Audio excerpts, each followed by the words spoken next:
मुख्यमंत्र्यांकडे काय एकंदरीत त्यांची नाराजी दूर ठीक करून राऊत साहेब, करून देत नाहीये. आणखी एक विषय होता की मनसेची मान्यता रद्द करावी यासाठी सुप्रीम कोर्टात एका उत्तर भारतीय व्यक्तीनं याचिका दाखल केलेली आहे आणि ती स्वीकारली गेलेली आहे. त्या याचिकाकर्त्याचं म्हणणं आहे की धार्मिक द्वेष पसरवला जातोय आणि उत्तर भारतीयांना मारहाण होते. मुंबई असं आहे की धार्मिक द्वेष हाच जर विषय असेल तर सगळ्यात आधी भारतीय जनता पक्षाची मान्यता रद्द व्हायला पाहिजे.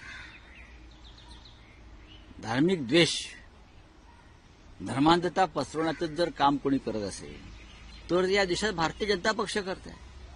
भारतीय जनता पक्षाचे जे प्रचारक आहेत, कोणतरी धीरेंद्र शास्त्री म्हणून एक बुवा आहेत कोणतरी महाराज, ते काय म्हणतात, अशी अनेक गावं आहेत तिथे एकही हिंदू राहता, कोणत्याही गावात मुसलमानाने राहता कामा नये.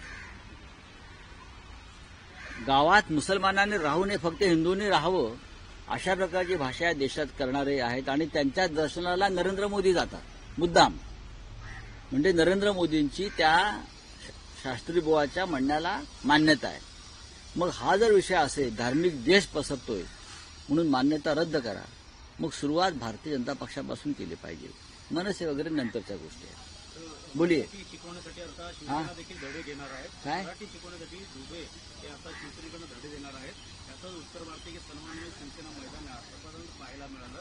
कुठेतरी आता देशपांडे देखील म्हणतात की आता भैयांना राहायचं महाराष्ट्रात बघावं लागेल, विचार करावा लागेल. बाळासाहेब ठाकरे माननीय शिवसेना प्रमुखांचं म्हणणं होतं, बाळासाहेब ठाकरेंनी कोणाला इथून चालतं व्हा सांगितलं नाही, पण तुम्हाला मराठी शिकावं लागेल, मराठी बोलावं लागेल, ही बाळासाहेबांची भूमिका होती.